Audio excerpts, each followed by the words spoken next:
February 13th, 2024. Roll call. Brent Woods. Rick Bright.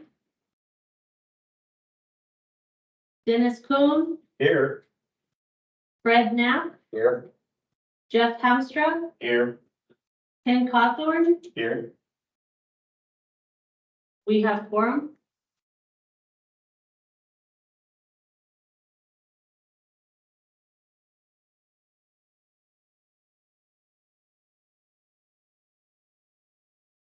For those of us that are new to the committee, do you mind just introducing yourselves and how you represent the committee? Sure. I'm Dennis Kuhn. I'm an electrical engineer in Tucson. Was asked to serve. Ken Cawthorn. I'm a mechanical engineer. Jeff Hamstra, HVAC contractor. I'm Fred Knapp, Port Construction, commercial contractor. Rick Wilbur, Assistant Building Official, Pima County. Dan Ice, Chief Building Official with Pima County. Clayton Trevelyan, Building Official with City of Tucson. Angie Reese, Planning and Development Services, City of Tucson. Ed Bueller Garcia, representing the Arizona Multi-Housing Association of the Southern Arizona. Steve Spencer with Tucson Metro Chamber of Commerce.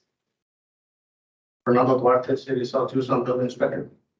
What's what he said, City of South Tucson, Development Services Planner. Thank you all for being here.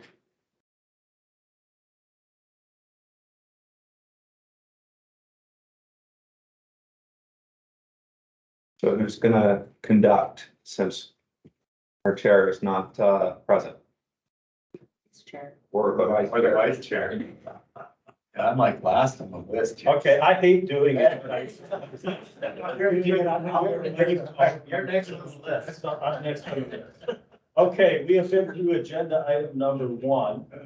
And agenda item number 2 is discussion of 2021 and 2024 International Mechanical Code and associated amendments. And I think, given the fact that that's yes, Ken's and Jeff's specialties, I think Ken has done some homework on it. Maybe I'll turn it over to you to. Sure. If you don't mind, I'd like to just mix it up a little bit in the fact that I hit the easy ones first and then go to the harder ones if you. So skip to item 4. Well, actually, do the IFGC first. What I'd like to do, because it's very simple and there's not much to it. So the only item, so there wasn't much, we didn't really have any amendments before other than just the section 1 amendment, chapter 1 amendments. I wanted to kind of, because we've had comments before, there's a state statute for underground piping. Some of the items were picked up in the IFGC. It's in regards to section 404.12, where the minimum burial depth is in 404.12. It talks about it being 12 inches. But I think the state statute, that's what I haven't been able to find, and I'm still researching that, so I apologize, is 18 inches. So that's what I wanted to change. The state statute also requires a yellow caution tape to be in there, so I wanted to add that into that's 404.12. And I guess I just wanted to see if everybody was going to be okay with that. Then there was the issue with the other item that was in the state statute had to do with the tracer wire, which is described in 404.17.3. And they just require a tracer wire to be provided. It just says tracer wire shall terminate above each end with non-metallic piping, whereas I think the state statute requires it to be terminate a minimum 12 inches above grade and securely attached at both ends. So just some clarifications so we could more match the state, Arizona revised statutes on that. And just wanted to see if that was gonna be okay with everybody, and we could, I was gonna add that into the amendments. Ken, you said you weren't sure about the Arizona revised statute requirement. Right, exactly. Is that something staff could verify? Yeah, I was gonna check with Bob too.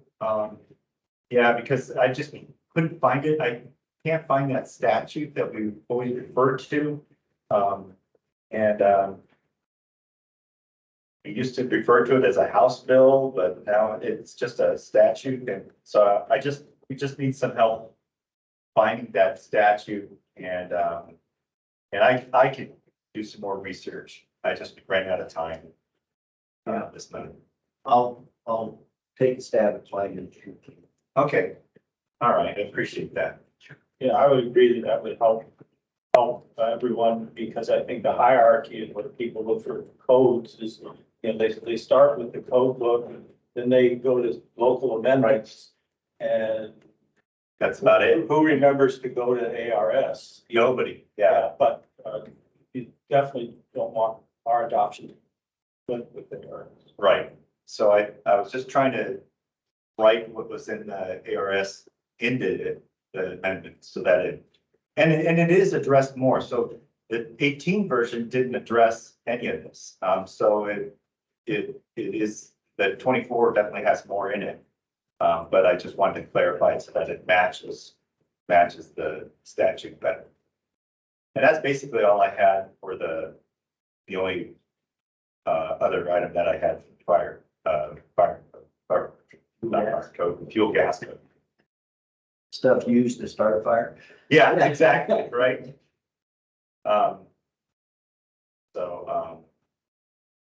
And then I don't know, on that, I don't think do we need to reference the state statute? No, I I don't. think we just clarify it so that it matches the state. We make sure the requirement agrees. Okay, all right, I'll have a comment. so I'll continue to do that and make sure that we are in the same and get the verbiage correct, so we're all the same. Yeah, we don't reference the state statute with the other. There are amendments that match the state statute. Okay. All right. So that's all I had for the IFGC. So we'll just verify that and, Point of clarification, we're just discussing this now, and we're not doing anything to formally adopt any of these method amendments at this time, is that?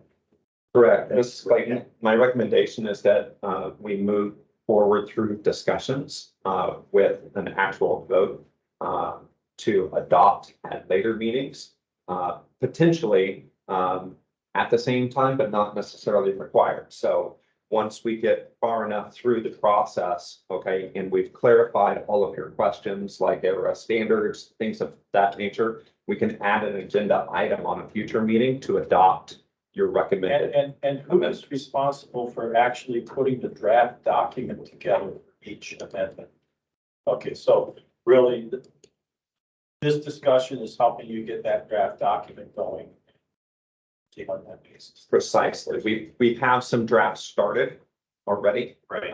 So it's essentially a working document at this point, based on the last amendments and any proposals that staff have come up with. And so any of your proposals will just incorporate into that draft, and we'll keep posting to the website. So we can't do anything until you give us a draft. We can't adopt anything, Yeah, or we we can't adopt can't vote on That's something right. until we've got it drafted. Okay. My, We hadn't discussed that at all. yeah, I have sent you guys the, wild and urban phase and property management codes that we adopt, the city does.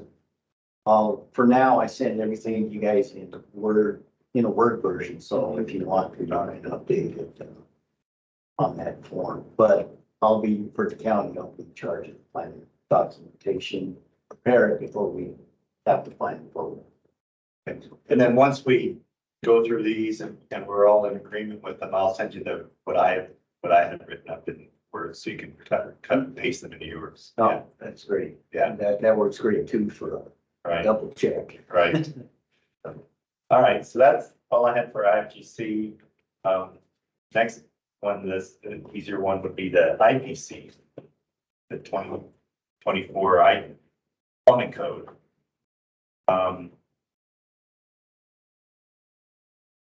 So I've got the amendments proposed, and I guess the thing I wanted to just touch base with, again, the county had an amendment for section 301.41 requiring individual metering in multifamily residential units. Is that still a requirement? Yeah, that was required by an adopted, water conservation resolution 2000s.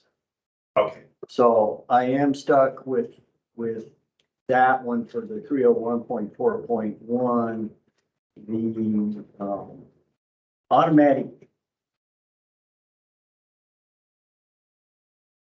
Where it talked about and I'll be stuck with the, automatic faucets in the waterless urinals. But the 0.25 metering cycle, we don't need to worry about that one anymore, because that's actually what the code Yeah. is requiring in the city's proposed amendments for that section.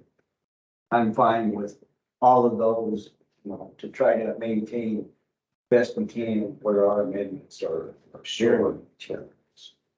sure. So,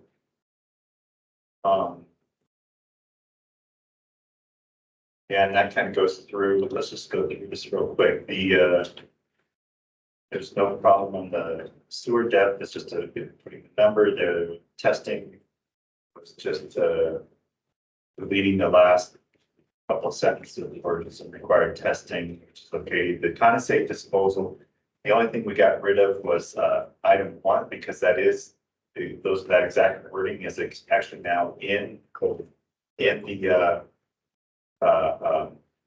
the code. Yeah, and just for clarification, the draft I sent you guys still had item number 1, and I didn't realize that it was in the code at that time. I do now, so I will use the same proposal that the city used. And then the city had wanted to add the allow lavatories to be outside of a single use toilet room, because of the variances that they've been seeing come through. And so I think that I don't have any issues with that. I think that's a good one.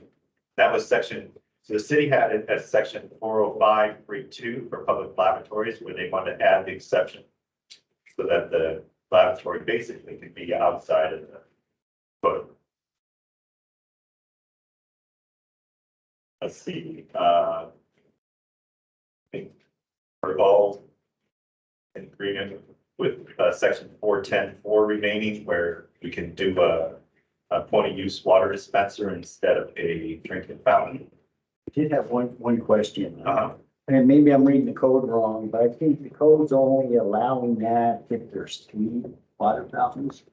They are, that's what I kind of saw too, as far as point of use. Yeah. Yeah, So I yeah. didn't know. So it kind of has it in there, because if you go to 4010.1, it talks about it too. But it still requires the drinking fountain for the single ones. And what we were saying is we've been getting a lot of, got a small 2,000 square foot tenant. They, Business purpose. yeah, they really don't want to have a drinking fountain. Right. So I didn't know if we wanted to do something with the 3 or more. Because what I wasn't sure of, Clayton, I don't know what your thoughts are. In that situation, the way I'm reading, the way the code's written, that they would have to have a water fountain.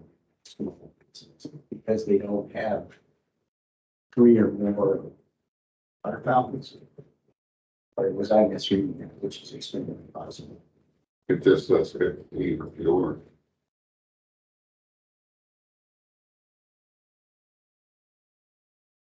This is 410. Well, we kind of say when a single drinking fountain is required, it may be substituted with a point of use water cooler dispenser. Is that, where's the code? Well, yeah, that's the reason I'm asking. I don't think the city, did they say that? I would seem to be the third sentence also because. Yes. The It would. first sentence is about restaurants. Restaurants, right? Then we're in other occupancies, second sentence, that's the one that's saying that. The code is saying that you can substitute a water dispenser, not more than 50% of the requirement, that's only when you have 3 or more. And this- Well, what he's saying is revise section by adding a section. Yeah, it should be replace, I wonder if we should say replace the second sentence, right? Not sure. That's what. So Well, that, the second sentence, in other occupancies where 3 or more drinking fountains are required, water dispensers shall be permitted to be substituted for not more than 50% required number of drinking fountains. This is Clayton, if I may. The addition of the sentence, and this is from a previous set of amendments, so we're just carrying this forward, but the intent is that for a building that has, let's say it has 4 required drinking fountains, they would still be required to install 2 drinking fountains, and they could substitute 2 for water coolers. But this new sentence stipulates that if there's only 1 fountain required, Okay. they can have just 1 water filler or dispenser. So it's essentially, it's only exempting a water fountain for a single water fountain, Right. 2 are criteria. required, you still have to provide a drinking fountain, and then you could do a bottle. Right. Correct. Bottle fill, right? Yeah, I just want to make sure we. Okay, so it should become the third sentence, I think it should. third, and yeah, leave the second sentence in. I believe so. And the first sentence will stay intact.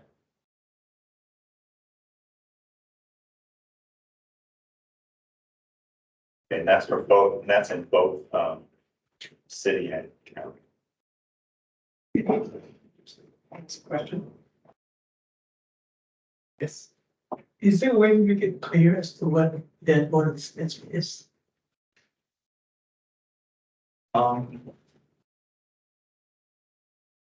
Whenever you said lines that applicants would ask, but I just put in a dozen of bottle water.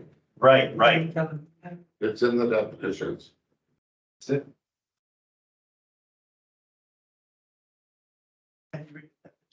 Absolutely. Let me find it. A plumbing fixture that is manually controlled by the user for the purpose of dispensing portable drinking water into a receptacle such as a cup, glass, or bottle.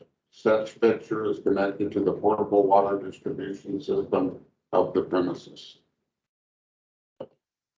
That's good. Yeah, so a one that has the water bottles on top, that's just temporary, is not a water dispenser.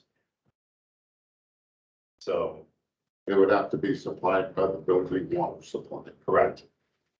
Such fixture is connected to potable building water distribution system. So, yeah, so it would have to be permanent, it has to be something that's piped in. So, yeah, I think the definition clarifies that. We're seeing more and more of those anyway, 'cause people are showing their tall cups. Yeah, they're doing the bottle fillers now. See them all over like in airports. Right, right. So the bottle water dispenser is not. No, because it says it has to be, such fixture connected to the, potable water distribution system on premises, so it has to be connected. So it has to be piped. Doesn't have to have a drain, but it has to have a water supply. So they do make those dispensers that look like a water cooler, right? What, you know, I guess you call them bottleless water coolers. But those are hard pipe. And I think the reasoning probably is so they're not relying on somebody to change the water. Correct, correct. Or maintain a subscription. Or maintain a subscription, correct, yeah, yes. Or run out of bottles, right? Okay.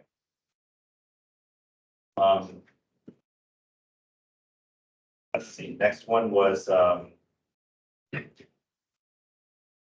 that was, let's see, 412 of the automatic faucets. I think, yeah, I think we're both all in agreement there, right? The difference would be in the automatic faucets is the city then refers to their new table in 604 as compared to leaving it like it was, but basically this is for having metered faucets is what this is a requirement. So this definitely needs to stay. We are still leaving the amendment about the foot baths. Because the new codes don't really address that. I need to. And then we get into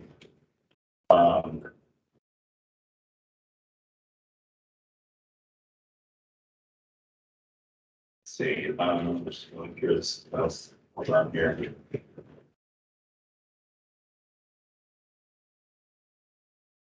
Five oh four six.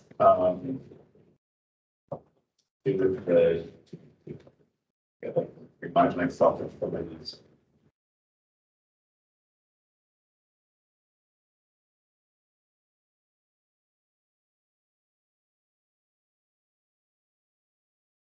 That's the discharge piping for pressure relief valve, Oh, not discharging the pressure pressure out of water. yeah, I mean, a little bit. yes, we were, because we have several cases where we take the relief valves to the exterior, so we don't have to have floor drains, floor sinks if it's right there at the exterior. Quick question. The county had demanded that if you were above 4,000 feet. Did you want to stay with that? I mean, we deleted everything. We said revise section by deleting item number 2 for areas at or less than 4,000 feet. Yeah, they're probably worried about if you're on Mount Lemon, is it gonna get cold enough to cause that to freeze? Yeah, which I'm okay with. I agree there. Then the county also had this section, sorry about that, the section before, about the waterless terminals. Right. Yeah, that one I'm separating. Right. So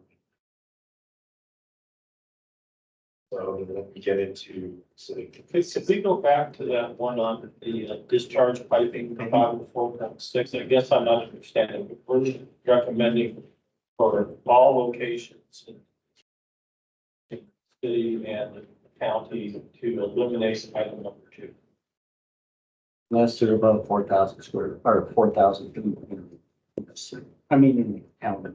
yeah, So if you were above 4,000 feet, you would have to have a drain then in the same water heater to be able to. Right. To have the air gap discharge into that drain. Yep. And the reason for that is concern about an exterior discharge becoming clogged by freezing. Yeah. So does it just, I guess I should put it in, does the amendment say that? no, the amendment just says that it shall, So the county's amendment says revise section by deleting item number 2 for areas at or less than 4,000 feet in elevation. Okay, thank you.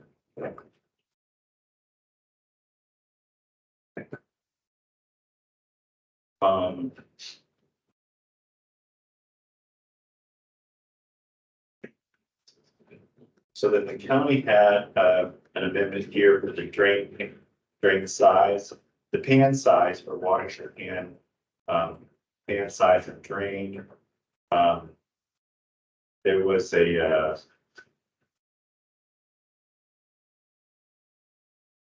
and a drain shall not be required for replacement water heaters in locations where no previous installed drain is available. And I think that's,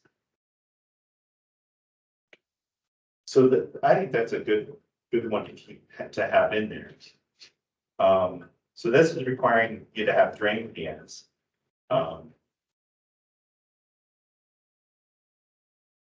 It used to say the pan shall be, water heaters installed. For storage. Installed increasing where, so section 5047 requires a drain pan where, a water leak could cause damage. So what gets to be, so there's some jurisdictions that say, well, damage is only if it, and, you know, carpet, you know, or flooring really isn't damaged, and so it's, you don't need them.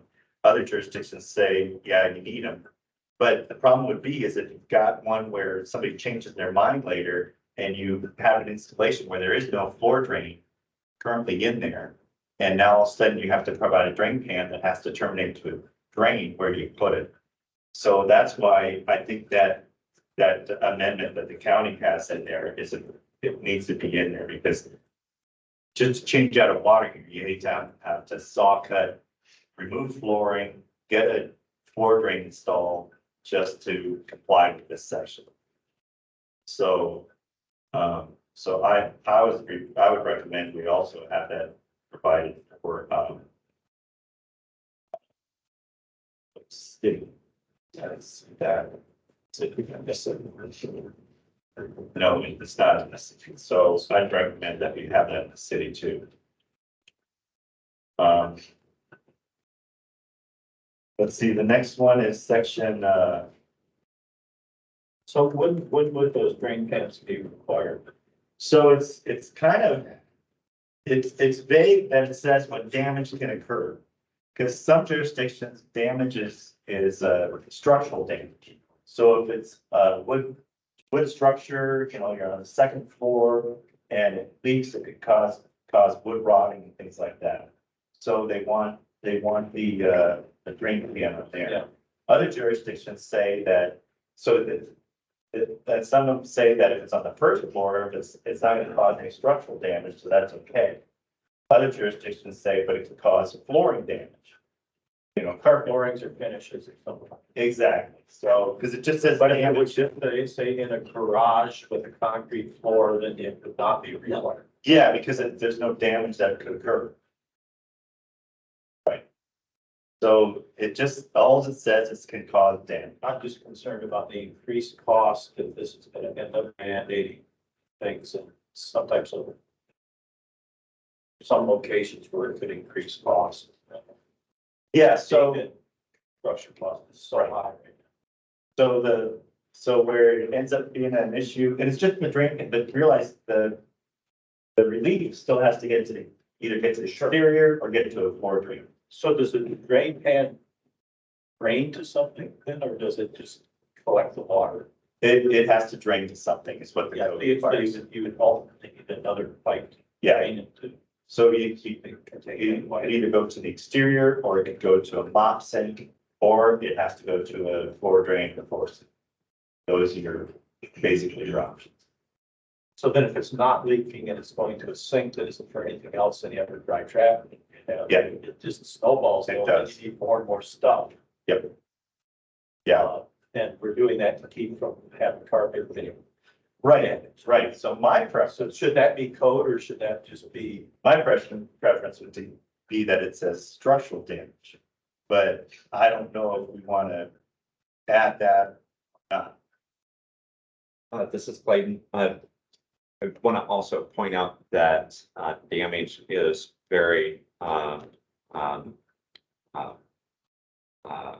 is it? Broad. Broad and open, yeah. Open to. you spoke about a water heater in a garage with a concrete floor. Typically that would slope towards the door, but there's also usually sheetrock in new garages. And if it's a gas-fired water heater, it's got to be on an elevated platform, which means there's a wood platform with sheetrock underneath the water heater. So if it leaks and that sheetrock gets damaged, would that qualify as damage? Even though it's in a garage. Sheetrock is providing a fire rating though to the dwelling unit from the garage. It could be. Yeah, I was really talking about the sheetrock on the Well, bottom of just the platform. Yeah. Rick just pointed out, it was a good catch. Item number 6 in 504.6 of discharge in a manner that does not cause personal injury or structural damage.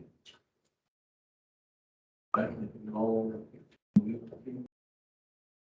Shouldn't have to change anything if it already says structural damage. Well, this is in 504.7 though. Oh, So that would be the discharge piping from your relief is 504.6. The PN is where, oh, it's the required pin. right, Yes. right. Yes, yes. Good point. So they made the case of saying structural damage for that, but not for the pain. So that's where I've seen different jurisdictions take different stances. So some jurisdictions, again, if it's on the first floor, they let it go and a pan's not required. Other jurisdictions make a pan required no matter where it is because they say, yeah, carpet and drywall can get damaged. And that's constitutes as damage. Would we want to just include personal injury or structural damage to the pan part also? We could, yeah, I think that'd be great. That would clarify it. That'd help out. Definitely help the inspectors. Right. So that would, and that way it doesn't get into, yeah, your carpet got damaged, right?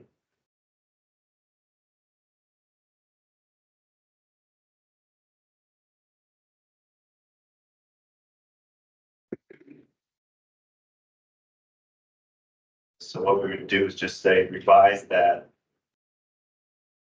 sentence in 504.7.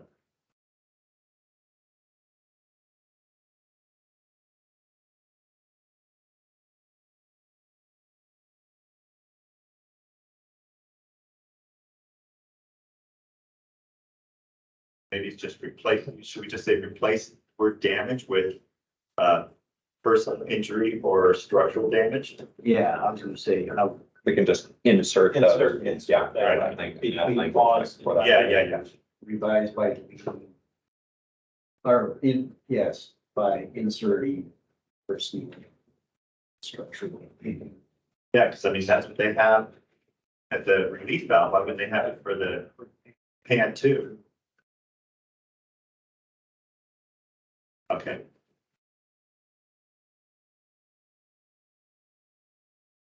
Okay.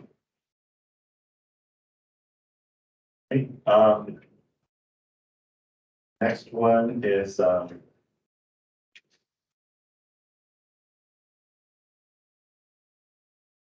the next one has to do with this one we've had in there for a while about the flow rates and the next two really, the flow rates and the it's the getting rid of the flow pressure that's listed. The flow pressure, the manufacturers usually list in their minimum pressure that's required to operate the fixture. And if you go by the section in the 4 feet, there's a table there where they give the flow pressure. Well, the problem is their table, to get to it. There it is. The problem is they've got several of their fixtures that are greater than 20 PSI. So a flush valve is typically around 25 PSI, which you see water closet blow up flush valve is 25, but then they got flush valve or tank at 45. Well, you know, the problem with some of these, and then they got flushometer, the siphonic flushometer valve at 35. The problem you have with that is that several of the manufacturers are much lower than that in the 25 range. And with Tucson Water, they have many areas where they only deliver 40 to 45 PSI water anyways. So it forced you into having booster pumps and everything else. So what we did is we revised that section just by requiring just by eliminating that, and I thought we had said that it shall be yeah,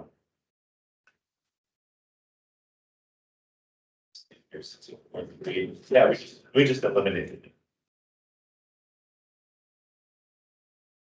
But in the manufacturers usually have the requirements of the fixture, for the fixtures.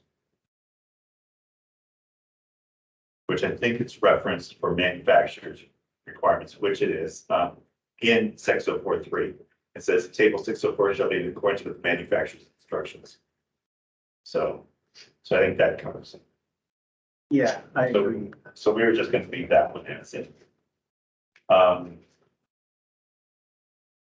Yeah, because I think that probably, in the county ones, we'd also have the same, the minimum flow rate for pictures and appliances not listed in table 604.3 shall be installed with manufacturer's installation instructions and so forth. I think the code says that, sound. Yes. Right. So we can just eliminate that. So just eliminate that low pressure. Just eliminate that whole column. Yeah, exactly. Low pressure PSI. And then this is where we get the city's new requirements for their water sense, which is the 6044. I don't have any problems with it. I think the lower flows are fine. They're not, you know, ridiculously low like some of the beef projects we do. So they're all very reasonable numbers. And so I think it's a good and to have in there. The county doesn't, we could adopt it similar to the county, other than their urinal would be waterless. That's the only difference between those two.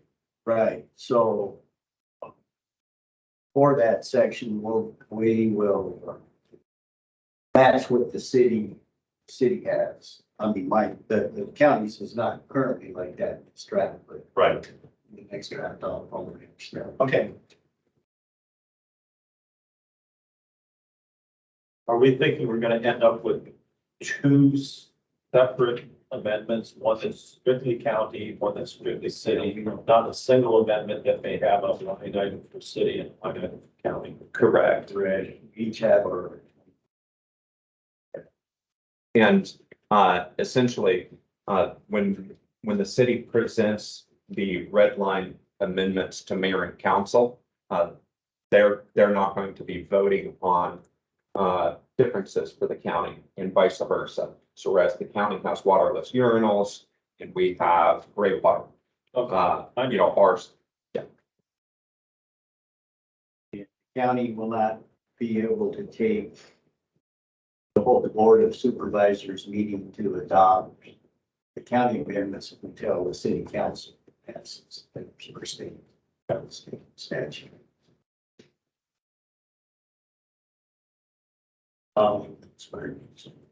Next sections, I think we're all in agreement that we just stay with the fire sprinkler backflow prevention requirements and the requirement for not allowing domestic water to be used for cooling. There's, I don't know if many of you know, there's usually it's in medical equipment. They allow domestic water. They have domestic water to cool the equipment, and it just gets pushed down the drain. So it's a huge waste of water. But in some areas like Salt Lake, Salt Lake now it's a big deal, but it wasn't. It used to be. So we just want to remove that. We just wanted to clarify that. We still see that in kitchen equipment. Summertime, yeah, exactly. Because it was just easy to cool rather than having a little cooling tower or chillers. Yeah. I've seen people, build some generators in Tucson that will single pass domestic water to cool the attention. That must be a lot. Well, that would have been. The next item on there was, the sewage backflow. So this has been in our code forever and ever and ever. About being a backwater valve, if it's, what the code says is if the finished floor is, or if the fixture is, I just get to it, read it, so I'm not making this up. 714.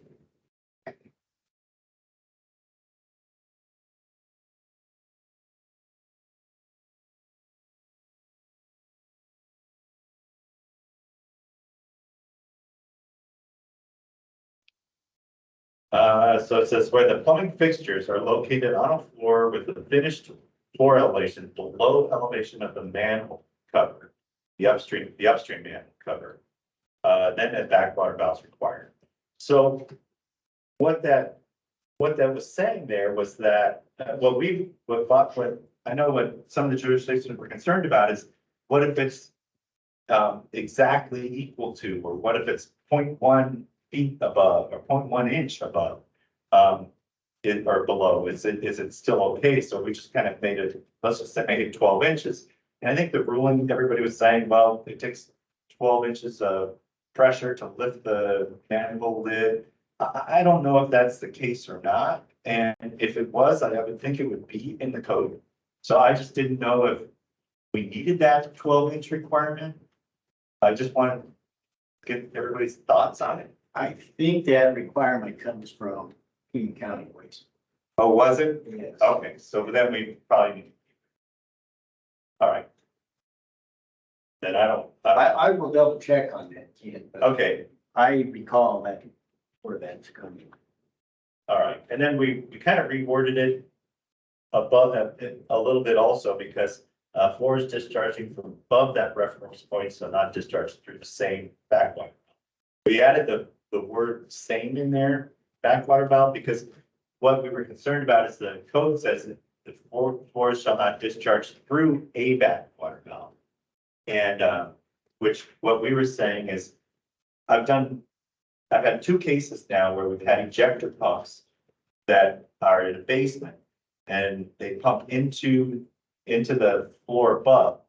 And then the main sewer line going out ended up getting plugged. And so that ejector pump turned on and all the water didn't go out to the sewer because it's plugged. So it all went out through the fixtures above and created a Mess. yeah, hazmat team had to come out, and so this happened on 2 buildings. So that's where we came up with, let's allow backwater valves to be installed. It's just, so we just clarified. So, yeah, you can have fixtures go through a backwater valve without being. So that's what we clarified there. All right, so let's check on the 12 inches. I've got a few other things I'm checking with Pima County wastewater Okay. board too, so. And in fact, which is our next, the roof extension, we're just filling in a blank, so that's no problem. The county had clarified the roof extension for, if you're in Mount Lebanon, so they have that covered. But the grease interceptors. So what we've been running into is Pima County gave the requirements that we issued in the 2018 codes, but there was a clarification that needed to be added. So there's 2 types of hydromechanical grease interceptor that are currently out there. There's the type that follows the PDI, listed here, that requires this PDI standard, which is, G101. yeah, thank you, PDI G101. And that is a very specific standard that's been around for, probably close to 100 years. And it's and that sizes things, basically the steel interceptors that people see, the little ones that are usually below the sink. So it's very specific. It can only handle so much flow. So that's why they came back and said, no, it's only for fewer fixtures and it cannot have the food waste disposal on it, and it also cannot have a dishwasher. And that is just verbatim what PEI G101 says. Well, those interceptors are normally used for lab equipment. No, it's for kitchen. Yeah, it's for kitchens. They're recent. The lab is for different, it's for, those are for, acid neutralization and things like that, different interceptors. So this is just grease interceptors. So what I've asked Pima County to allow us to do is add a section 2P, which would be hydromechanical grease interceptors that meet the requirements of ASME A112.14.3. So that's what I wanted to add. And which would be hydromechanical grease interceptors, manufactured, designed, and certified to ASME A12.14.3 for grease production sizing and flow rate shall be installed for manufacturer's requirements. So that's what I would like to insert in there. But again, I think we all needed the approval of Pima County wastewater. So I sent it to Lucinda and asked her to take it on up. I haven't heard back. All right, I will follow up. I hadn't heard from him either, so I actually, Steve Steve King. Yeah. He said he was good with these, but I wasn't aware of that, so I will ask you about, so you just want to use the wording out of code for the first part of that? Well, is that in the code? That's a good question. I just added that. Well, the problem is we deleted that section. Right, yeah, so I just added, I had some text that I had added in 2B, and I can forward it to you separately. Why Okay, don't I do that? that's fine. And I can, yeah, let me see the text. What I'll do is I'll compare it with the first, looks like the first sentence of the 103.3.5. And maybe instead of, we either add it to B, which would probably be the easiest in this. Yeah, I just figured we'd add a 2B because they're really two separate types of grease interceptors. Right. And then we clarify 2A to be hydromechanical grease interceptors, meaning PEI G101 is what I wanted to do. Okay, yeah. So the first one is G101, where they clarify it, it's 4 or fewer fixtures, and it's no disposal and no dishwasher. And then clarifies that the 2B allows, it just says it shall be meeting the requirements of ASME A112.14.3, which then it allows them to be. Yeah. Those, which is basically the plastic interceptors that we're seeing a lot. They're inexpensive, they work well. So. If you can send me that, Ken. I will. We'll tag you. Okay, I'll get it to you.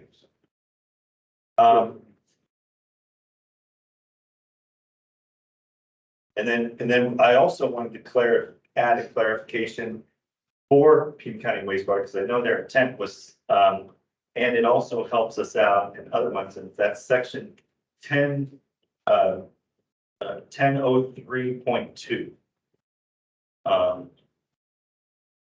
So 1003.2 basically says, the size, type, location of each grease interceptor and separator shall be designed and installed in accordance with manufacturer's. So it'd basically be that I want to take the second sentence. The second sentence says, waste that do not require treatment or separation shall not discharge into any interceptor or separator. What that we could either, I'll get with Pima County, but we could either eliminate that sentence entirely, or we could add a sentence that says all fixtures within the, well, I gotta be careful with that. Let me see what I was writing. Well, we could do, we could add one more little amendment for that section, before we get into 103.3. Yeah, because what's happened is we got condensate drain, and they want to put another floor sink right beside our floor sink that's only to go to sewer and not to go to grease waste, which is in contradiction from what King County wastewater wants, they want all fixtures within the kitchen to go through the interceptor. So I think we just need to clarify that in section, also in section 1003.2. So I'll send you that also. Okay, Then what I'll do is I'll redline this and send it to. And send it to Steve, right? Steven will send it, right? Okay.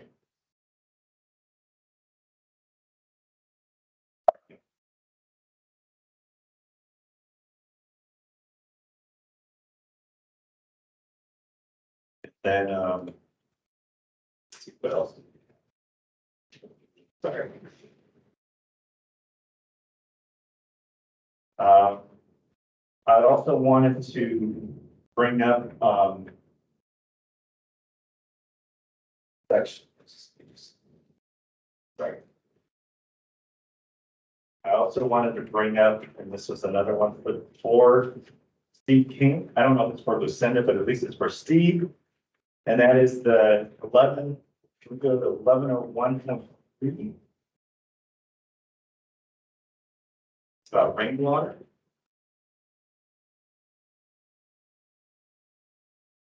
Water shall not be drained into sewers intended for sewage only. Correct. And what happens is we have an outdoor drinking fountain or an outdoor shower or a mat wash outside or a floor sink outside because we got a mechanical equipment outside. And so that's going to get rainfall into it. And everybody says, well, now you can't have it go to the sewer. In talking to Pima County wastewater, they're not worried about that because let's face it, if it's a 12 by 12 floor sink, that's gonna get, Tucson gets 12 inches of rain per year. You're gonna get a total of 7.8 gallons over a 1 year period. So you're getting literally pints or less at a really bad storm. So they're okay with that. What they're worried about is drainage going to the fixture. If things are sloped to that drain. And so they want that, if it's just from a fixture, they're okay. So the way I wanted to approach that was, I got it here, just replace and just add an exception and just say exterior fixtures installed to prevent drainage outside of the fixture or pan are acceptable. Okay. And so I sent that to Lucinda also, but I'll send it to you. Yeah, send that one Yeah. to me and And then we can get to Steve. yeah, because what I do is everything I've sent both to Steve and Lucinda all. Okay. And I'm sure Lucinda's bringing it up and they probably have to have meetings about it and everything else. This is Clayton. My only addition to that would be to add an example, such as water fountains or outdoor showers, to also be a little bit more specific to help the plans examiners understand the intent. Okay.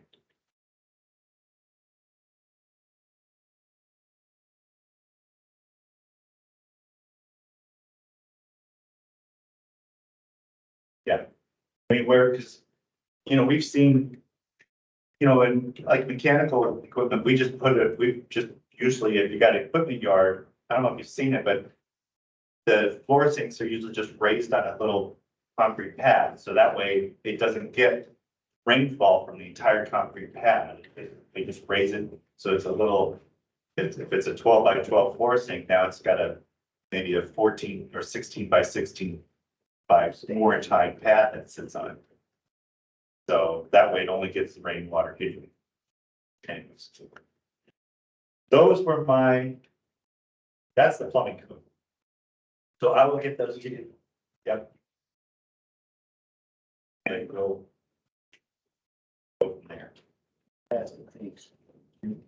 yeah, question. Yes. Very good of sectors. If you're not looking at the and say about any small piece of the sector. Yeah, I mean, it is, except where it runs into a problem is if you have a floor sink. So then you can't have a floor sink.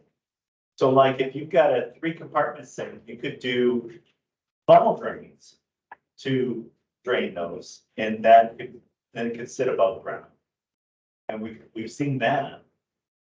But what the Pima County wastewater is saying is all fixtures, so if you got a mop sink in the kitchen, which you do, or if you have a floor sink, then it has to go below ground. So, yeah.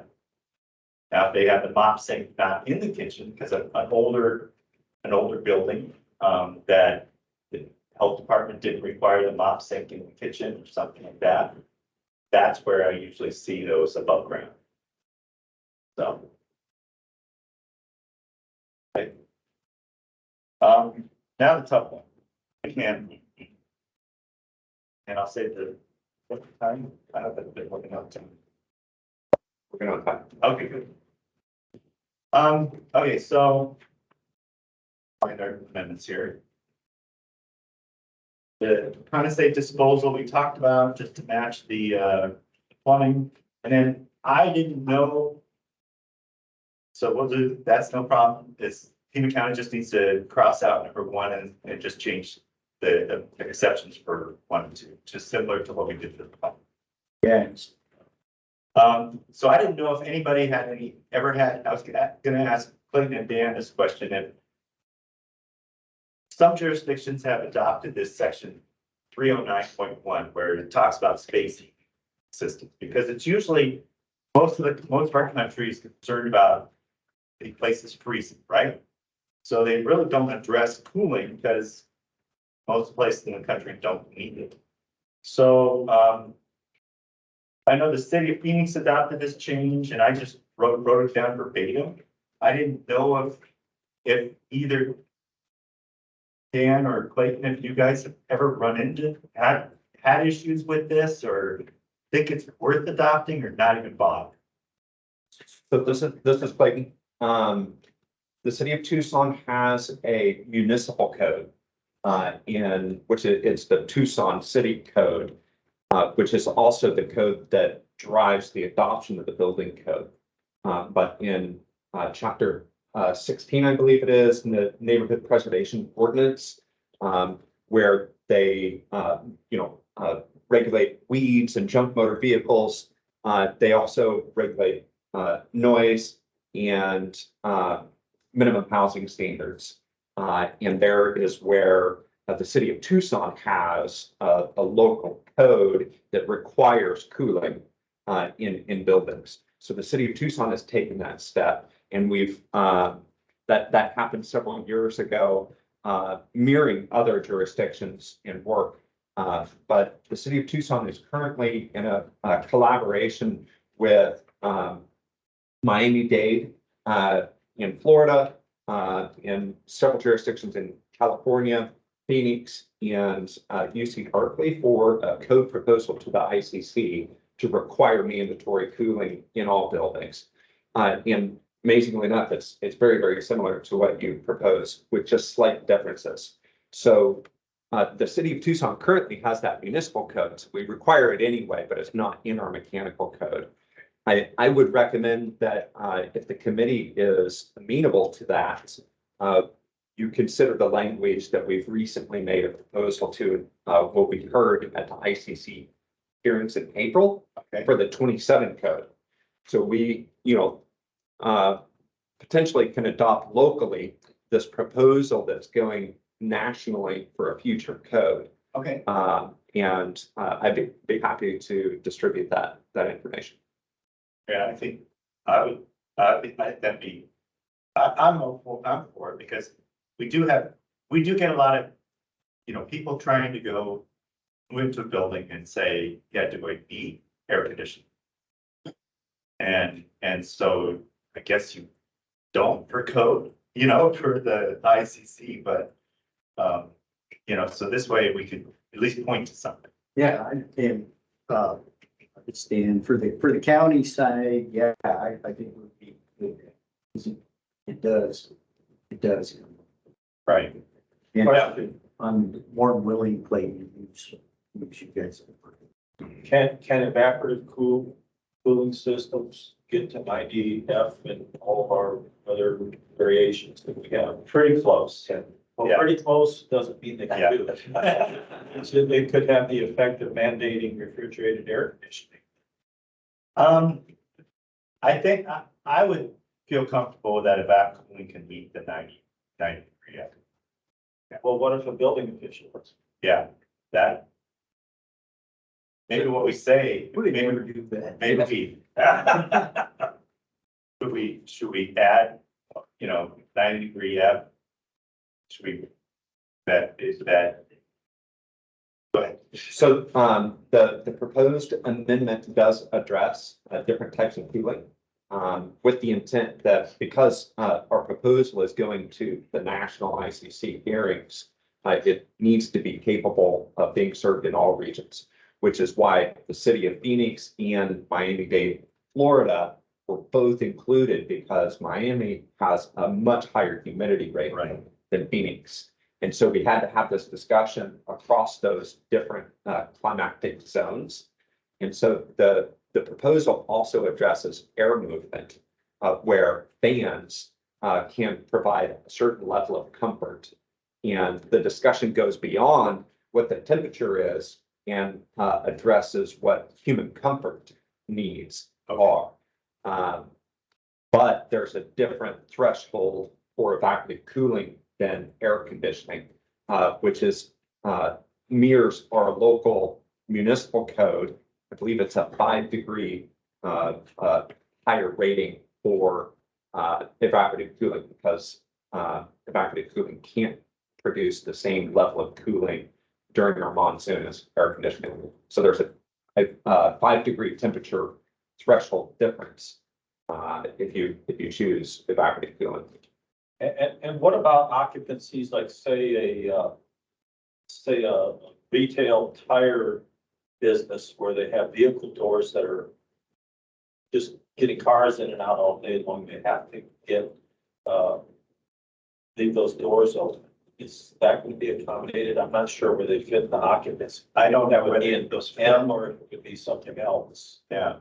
So this would actually touch on the energy conservation code, which hasn't been released yet, so we can't see the 2024 language yet. But interconnect systems that shut the air conditioning off when the doors are open can be mandated, have been mandated. The city of Tucson did that for Costco that recently put air conditioning in their tire shops. But we've also seen an advent of bars and restaurants that have these garage doors that look out onto the sidewalk with a similar question. So when we talk about energy conservation and resilient buildings, we don't want to be pushing air conditioning out onto the street. So if there is a electrical system that turns the air conditioning off when those doors are open, the intent of the energy code would be met. Yeah. That could codify all this stuff, and there's always going to be something that just doesn't fit anywhere. It could be. And I think we just need to be careful to not be too much of a burden to how someone can decide what they want to build. There's also an exception for occupancies that are not intended for human occupancy, like storage buildings and things like that. Yeah, So right. there's, That's it. Yeah. Well, something to think about. Well, let's look at what you have. If you can get us a copy of that, that'd be good. absolutely. The city is going to be posting an Excel sheet following each meeting with your proposed amendments to also give the potential for public comment. So we'll funnel any information coming back from the public about your meetings into each code section for your reference. We'll add it into that. Okay. Next code item is And then the 401.4, I think is still good. That just has to do with, where we are locating evaporative coolers, for outside air intakes. So I don't see any problems there. And, but I did want to point out in chapter 4, so the code is catching up with ASHRAE standards. ASHRAE 62.1 goes through and is on a continuous maintenance, and it has standards. And the code is starting to catch up with that. And one of the things I want to point out, just so everybody's aware, is like they have a whole section in the table now and animal facilities, so veterinary clinics. Before they really didn't have it, ASHRAE had it, but not the code. So what was happening was we were getting veterinary clinics and we just say, yeah, just call it an office building because that's the closest we could relate it to. But now they're coming by and having these requirements, and you can see the exhaust airflow rates. And this exactly matches ASHRAE 62.1. So with those exhaust airflow rates, it pretty much mandates that any veterinary facility now has to be 100% outside air. So it's very specific type of air conditioning equipment. It's probably 2 or 3 times the cost of a standard air conditioning equipment, let alone the operating cost, So it's really, I just wanted to point it out, you know, we could either address it but it isn't a national standard too. It's also an ASHRAE 62, and it's been an ASHRAE 62.1 since probably 2014 or thereabouts, 2013. So it's been there for quite some time. But I just want to point out that these 4 veterinary clinics, which are usually how inexpensive can we build this building, are now going to be hit with a huge burden. And they require 3-phase power. So you can't have a veterinary clinic with just single-phase power. So the ones that are in residential neighborhoods or small or rural areas are going to have real issues. So I wanted to point that out. And I don't know what to do. I don't know what to do there because we can't, think we can take it out because then we're going against a national standard, and our reasoning is it's just expensive. So, and it is expensive. So we just are working on a vet clinic right now where they wanted to do the code, our current code does address if it's kennels and requires us. So they were going to do kennels for dogs in a rural area. Well, they only have single-phase power available. And I think we talked to you about it. Getting 3-phase power was, And the 3-phase was close. It was 1,000 feet away, but it would be around $100,000 to get the 3-phase. right. And there it was close. Right, and that was close. We got other areas where it's not, it's a mile or so away. So I'm just pointing out that this is a big hit for vet clinics. And I don't know. So that applies to the entire facility? The entire with the facility. animals? Yep. Are exam rooms? Prep rooms, exam rooms, everything about animals. So But they do have different rates for. they have different rates in different areas, right? But the problem is conventional air conditioning systems can't provide that Correct. amount of outside air. Right. So you have to go to a. Yep, exactly. And those aren't even manufactured in St. Louis. Not manufacturing. So it really is an impact. I mean, they could do it back cooling, but That likely would be what people would choose to do then, Right. if evap cooling can hit your other target. which is, right, your maximum temperature. Yeah, so And you still have the issue of the heating season. You've got You'd have to to still do- have all yeah, that still have to outside air, right. which means you'd have a hellacious energy. Well, you're gonna have that either way, regardless of people. You've heard from many of your colleagues in the Phoenix area that discussion taking place at the age where? No, because it's a national standard, so nobody's gonna go against the national, the codes, if it was just in the code and different in ASHRAE, that's one thing, but for them to match, and it's been in ASHRAE for a long time. So like I said, almost 10 years. So I don't know, I just want to point it out. I'm just making people aware that these code changes are for, especially for certain occupancies, are gonna be a real challenge. One item that I did want to bring in there is in the code, or in that table, same table, they got a whole thing on outpatient healthcare facilities. They do say, and that's on page 47 of the code book, in that table. But if you go to, they've got a whole section 407, which talks about ambulatory care facilities, which is different. So, and then there they go ahead and refer to ASHRAE 170. So what has happened in ASHRAE 62.1 is they've eliminated any medical reference at all from 62.1. And they did that in 2019. And so it was in 2019, but then it got changed. And so now all that is in ASHRAE 170. So I didn't know if we wanted to just say all, because if we wanted to just say, do it per 170, or give them the option if they could do it per IMC or 170.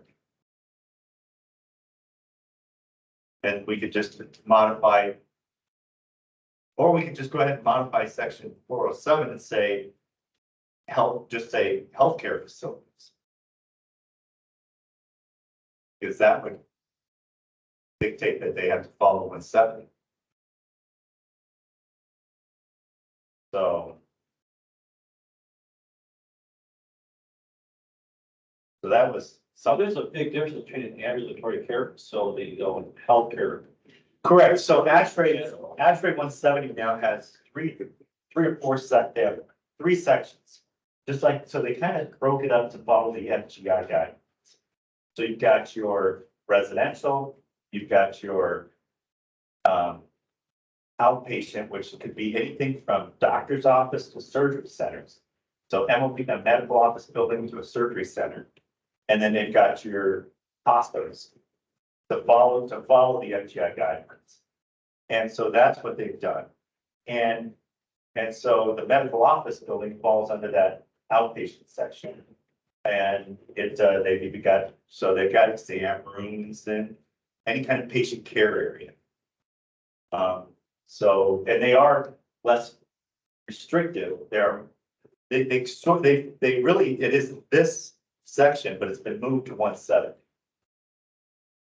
So is what they've done. So I didn't know if we wanted to update it to, which is, I'm sure in the next code generation, they're going to try to follow ASHRAE 62.1 and 170 and just eliminate this from this section. That's the only thing that was the only section I noticed that is different from the current 62.1. So. This is Clayton. I'm curious if there's an amendment that could be made to 407.1 that would allow the designer to have some flexibility in which standard to use. And that's what I think too. Because it states in accordance with this code, ASHRAE 170 and NFPA 189. Right. So that terminology right there could be modified slightly. Right. And I think we modify the title to just say, it could just say healthcare facilities. Yeah, not so much an amendment to the section, but 407 is only ambulatory care. Right.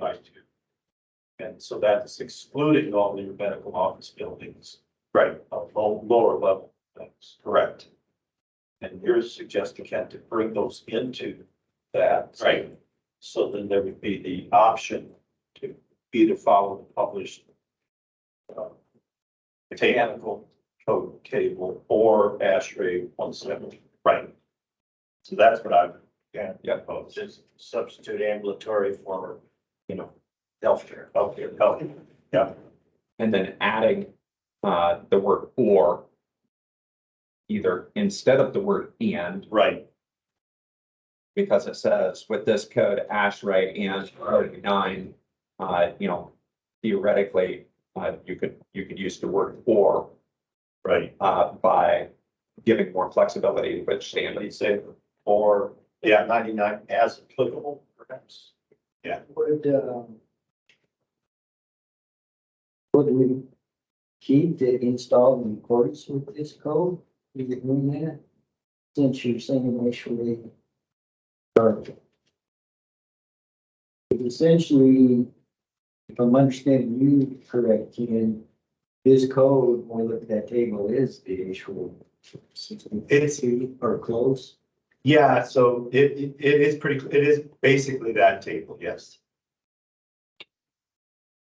So I think let me come up with a wording and shoot it to both of you of how we could do this so that we allow them to follow ASHRAE 170. Okay. And I could shoot you a copy of the ASHRAE 170 table for Okay, that type of facility. that'd be great. Okay. And then the next section that I think we need to add is, would be a section 408 for marijuana related occupancies. Which have to do with everything from cultivation, production and to dispensaries. So I know there's been a lot of adopted, and I guess I need some input here. I grabbed the city's adopted, what is it called? Odor mitigation. Yeah. Find it right now, but grab that. So I did have that.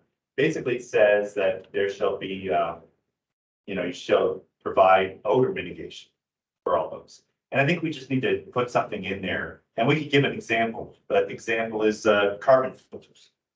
But I think that needs to be, we probably should have a section 408 for them. And it should be for all the facilities, and I don't know if we need to get into. Section 4 is not the right code section for dealing with the carbon dioxide. I think the fire code already deals with that. But I think just any exhaust needs to be, to have odor mitigation, such as carbon filters. My personal experience with this is that it's been very difficult to enforce the odor mitigation Yeah. language because it's not specific enough Right. to help us understand, what level of mitigation qualifies. Some of these cultivation facilities have quite an odor. And you can smell it down the block. Yeah. Which is, I don't wait, yeah. I've addressed many facilities that complained about it next door. yeah. So, but also, the industry hasn't caught up with providing a tremendous amount of information as far as ratings of any sort that would help us distinguish a good odor mitigation system from a not very functional one. So my only recommendation is to also consider how we would enforce such, and what qualifies. And I appreciate the carbon filter statement. I think that's going in the right direction. But, Yeah, it's sized properly. yeah, I think why don't I do this? Why don't I get with ASHRAE and see what they may have because 62.1 currently doesn't address it. And because then it would also get into not only carbon filters, but proper ventilation in those facilities. Because You worry about the occupants in there, but you don't really worry about that. They're feeling fine. They're just, everything's good. Well, it depends on if they're doing enrichment. Yeah, or the oil extraction. Yeah, that falls under the fire code typically. Which the NFPA is releasing a standard here in the near future also, All right. aptly numbered NFPA 420. All right. But we will be curious to see what standards are included in that also. Yeah. That hasn't been released yet. Yeah, yeah, and that's more of a hazardous issue rather than just an odor issue, right? Because I don't know if there's any health hazards with these odors other than just. Not the odors themselves. Right. What I'm referring to is carbon dioxide enrichment Yeah, for the for the growth process. Yeah, exactly. And but that right now you have to follow the fire code. Right. And so that has so that does fall into, so when you are then have to exhaust that or bring in the makeup air for that air is what we need to, that's why we need to say it shall happen for cultivation, production, and for dispensaries, for all those types of facilities, because they all have odors that are objectionable. So. All right, so, yes. He said it was going to make it clear. We had a lot of meetings with applicants. And it's okay, in the grow rooms, they have to issue the CO2. But then they're required to exhaust. Right. And he said, well, did you use it just to exhaust it out? Is there a way to make it clear as to the Yeah. comments? And I think that's what it needs to say, is any air being exhausted from these types of facilities has to have odor mitigation. And then we need to define what odor mitigation is. You can make it clear. Right, I think so. So let me see if I can find something that, so far, all I found was odor mitigation, even at the Phoenix, that's all they had. So let me see if I can find something with ASHRAE that tries to deal with that. And I'll report back on.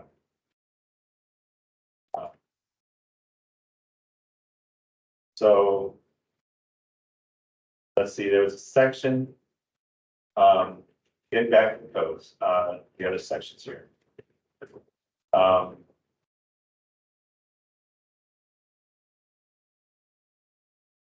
60621. I think we can eliminate it because I think the 24 code now completely addresses that. So it's about where the duct smoke detectors are and everything. So I agree. So I think we don't, now. yeah, we don't need to have that in there. Then we get into 928, now needs to be 932. That amendment 928.2 now needs to be changed to 932. The numbers have changed. And we'll add a new section 932.1. Hold on, sorry. I wanted to address a few other things. And sections 60, I wanted to talk a little bit about section 607.6.1. And I've had this discussion with the city. I don't know, I need some drawings. Don't know if. Oh no, I've got something. I don't know if you received those drawings did I not send them? I didn't see everything. Okay. So I made some drawings. Let me pass out. I don't have that many of them. Let you guys share and then I'll pass it. And Clayton probably remembers these, but this was We can share. okay. Here, no, well, no, they're different. So yeah. Oh, And then I got one more. So basically, let me just read the code and I'll try to explain this.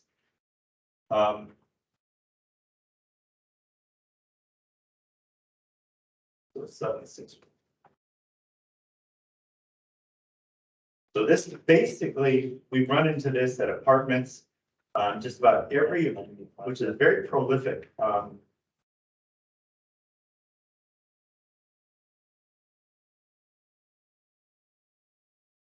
So it's very prolific for apartment buildings where we've got 2 and 3 story apartments, and we've got these 4-inch diameter ducts.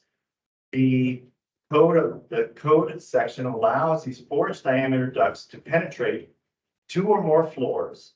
I'm sorry, a maximum, let me just read it, so I say it right. Where they go here? Section 1, the duct shall, contained within the wall cavity, and then thickness, they just find it, hold on, how many floors you can penetrate that. I thought it was, it could have penetrated 2 floors. It's the very first sentence. Oh, yeah, there it is. In occupancies other than I2 and I3, a duct is permitted to penetrate 3 floors or less without a fire damper at each floor, provided it meets all of the following requirements. Okay, so the first requirement is the duct shall be contained and located within a wall cavity and shall be constructed of steel. Well, the problem is in these apartments, there are no walls that go through the floors. But so there are some walls structurally that go through, that support the floor, but the drywall within that cavity stops typically at the ceiling, and the ceiling becomes your floor ceiling assembly. So it's this, they rate the ceiling. So as I was showing on my drawing there, that becomes your floor and ceiling assembly.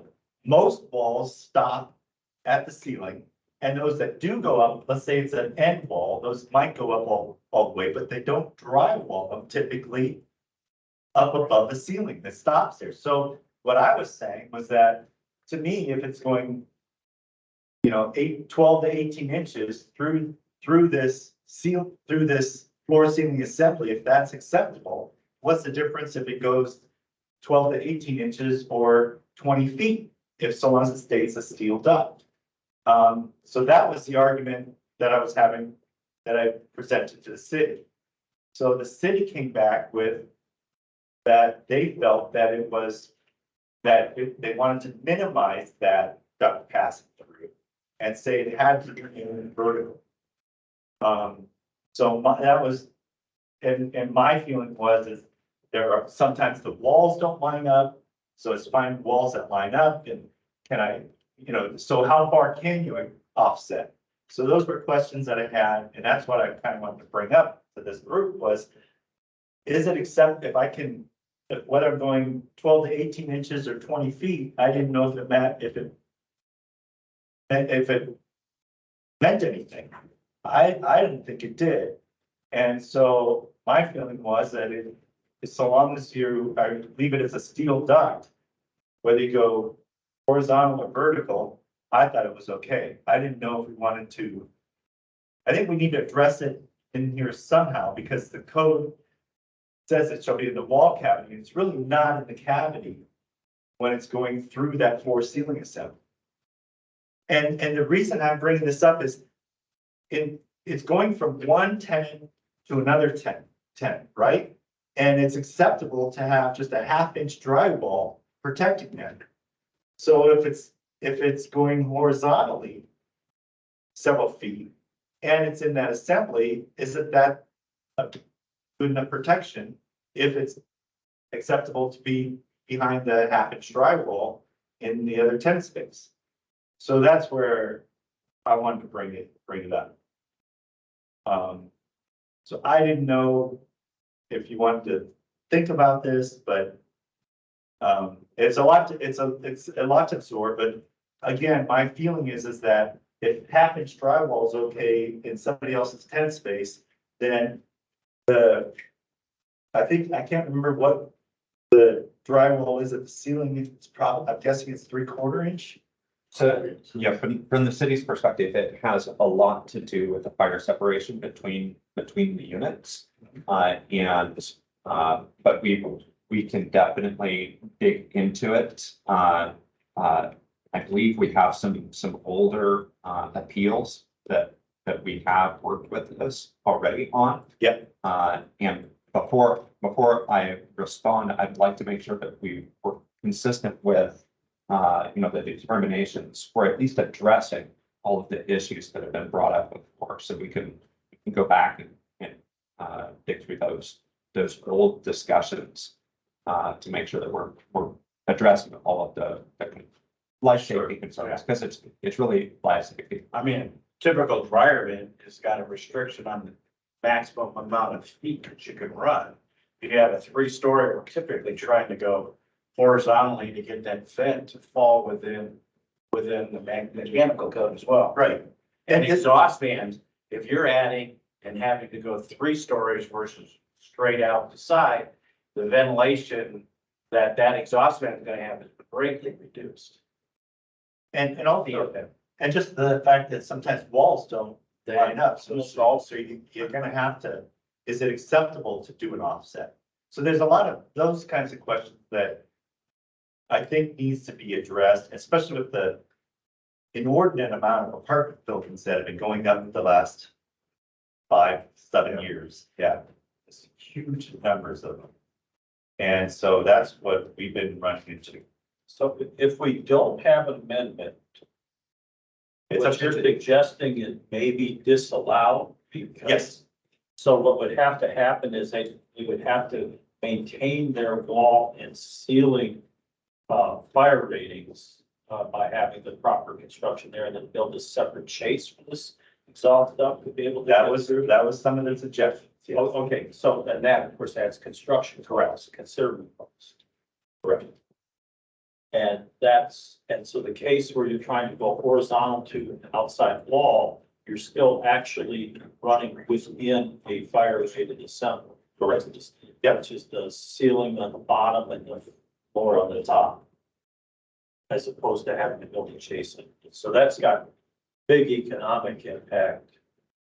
But without an amendment, then you think the writing of the code it's a gray area where. It is a great, because Different ways. only because only because there is no case that I'm aware of where you're within a wall, I guess the wall cavity, because the walls usually stop at the ceiling, or if they do go through it, let's say it's a supporting wall, it goes through and you go up in that. The drywall doesn't, so you're between studs, but you're not in a cap, there's no drywall. Right. Is there, and I don't know the answer to this, that's what I'm asking, is there a temperature difference that would occur with the horizontal one versus the vertical one? In a dryer vent, I think the dryer vents have limitations anyways because of the lengths. So I don't think that the length has an issue. And it's not just dryer vents, it's exhaust fans, Oh, Yeah. I was just wondering what horizontally. No, whether it's horizontal or vertical, it doesn't. And you're limited to the length now already by the code. Oh, right, Yeah, sure. With offsets reducing that length. correct. Every offset adds and the code's pretty clear about how each offset. 5 feet for a 19, Right, exactly. up to 35 feet. Right. So anyways, so that's, and also, I was addressing it also because if you did have, and maybe it gets real specific, because if you did have an option where, like on one of those drawings, I'm showing it going to the exterior within the tenant space, I would think that'd be a better option anyways, because it's within the tenant space and it's going to the exterior and not going through into another tenant space that is only penetrating that. But it's, there's that area. but you're partway through a fire rated assembly Correct. already though to get there. So the real question is this duct opening into that fire rated assembly, how does that affect the performance of the fire rated assembly? Because it's not just the top, it's not just the bottom, it's everything together. Right. So. Right. And I'm at the limits of my understanding of this stuff, but it seemed to me that it's more a matter of, can the fire rating handle that penetration? And what that material is, how big it is and such, and still maintain that fire rating. fire rate's maintained, do we care whether there's duct in it or not? I don't see why we would, but it's gotta relate more to the performance of the fire rate. Correct, because you already have, you can have ductwork in there already, and it can be flexible duct, but it has to be protected with a, fire event. Which is where part of this difficulty comes into, because you don't want to damper on a dryer vent. You're not allowed to. And, you know, if a dryer vent is already in a wall cavity, it's already protected, but if it's penetrating a ceiling, it's penetrating a fire, membrane, there you go, thank you. Exactly. Yeah, that seems to be what the issue is that getting in and through, you aren't penetrating that. Yeah, right. So I did reach out to ICC. And they basically punted. They said it's up to the HJ. So if you want that conversation, it was a long email. I mean, I could forward that email to you, Dan, and I think I forwarded it to you before, but I can forward it again. I would appreciate it. Yeah. Our email drops off after 90 Yes, it was from Chris Holland. And, yeah, it's pretty wordy. So it's several pages, but he goes into it. He basically says, yeah, you got a lot of options. Okay. And so, but he goes, it's up to the AHJ. And so I'm thinking if we just, maybe we just need to Clean it up for. clean it up, right? Because we've had so many apartments. But the whole country has so many apartments. Correct. Until this conditions must. And that's why we're hoping, Elsewhere. I was hoping Maybe it would be 24, but Yes. it's in the it's the same as in the 18, it hasn't changed. Okay. All right, so I will forward that and the drawings to both you, Dan, and Clayton. Great, can you? I'll send it to you. Okay, That way at least we have. And so that's that one. The other one I wanted to address is in 607-621, which has to do with ceiling radiation dampers. So there's two types of ceiling radiation dampers they talk about. There's a dynamic and a static. The difference is a static radiation damper requires it only works if there's no airflow. A dynamic can work with airflow. Well, we're not aware of a dynamic ceiling radiation damper. I don't think anybody makes, and that's because they do. There is a manufacturer that says he sells dynamic radiation dampers, but he has airflow. And he has what implies that the airflow going down so that when the radiation damper falls, it's sealed. He doesn't have the airflow going up. And when we contact him, yeah, we can't give you that UL listing with the airflow going up because the airflow going up doesn't allow it to fall down and seal. So what we're saying, since there is no dynamic damper. There's exceptions for static dampers, but it get really costly. They require smoke detectors to be installed within 5 feet of every damper. And realize if you have these, you've got one in the bedroom, the kitchen, the living room, and the bathroom. So you can have 4 to 5 of these in a single bedroom apartment. So it's a lot of smoke detectors. They say you can go with room smoke detectors and every room have them. So again, you're into 3 or 4 smoke detectors in every one of these. Or you can go with this room occupancy sensor.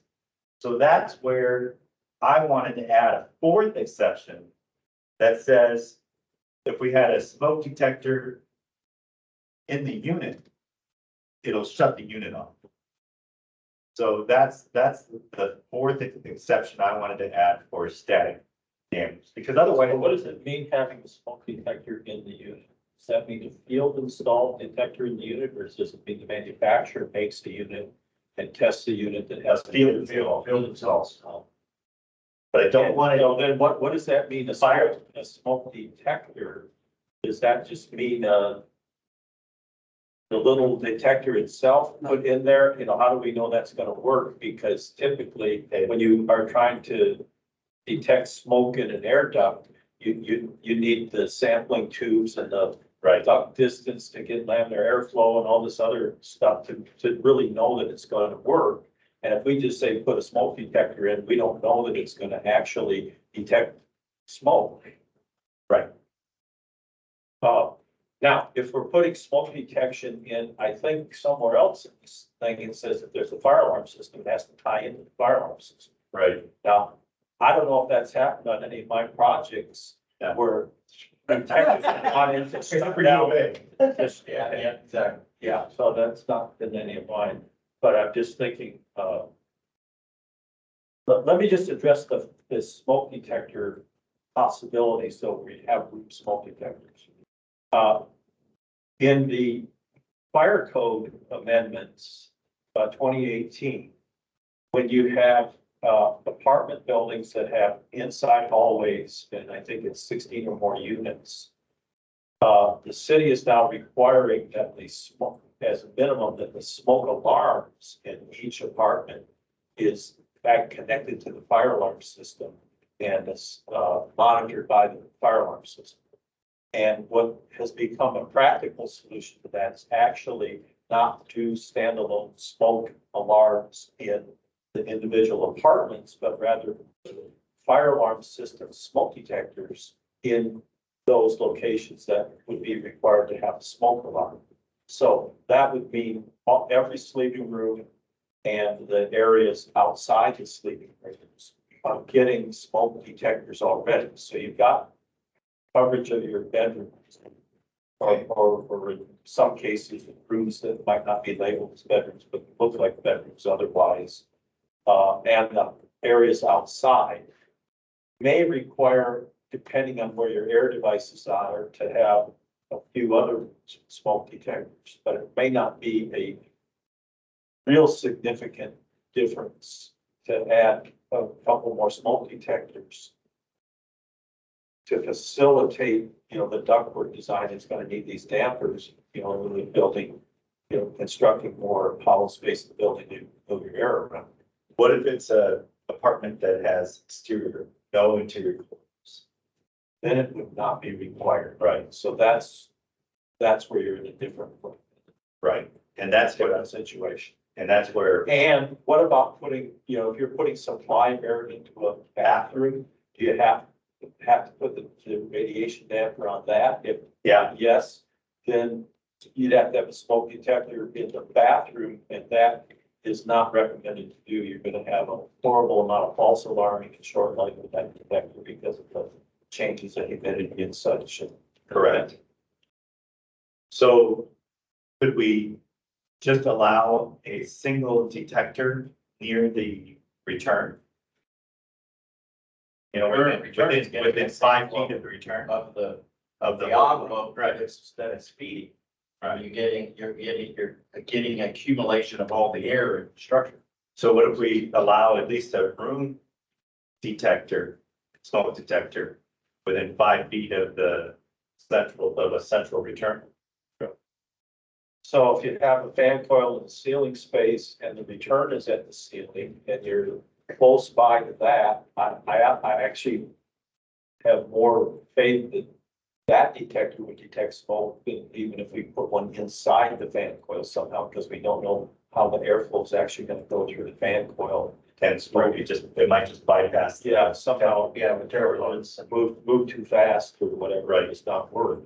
But if it was in the ceiling position, of course, we have other rules that we have to be 3 feet away from the grill. Right. So we basically got a little band we could potentially put a detector in.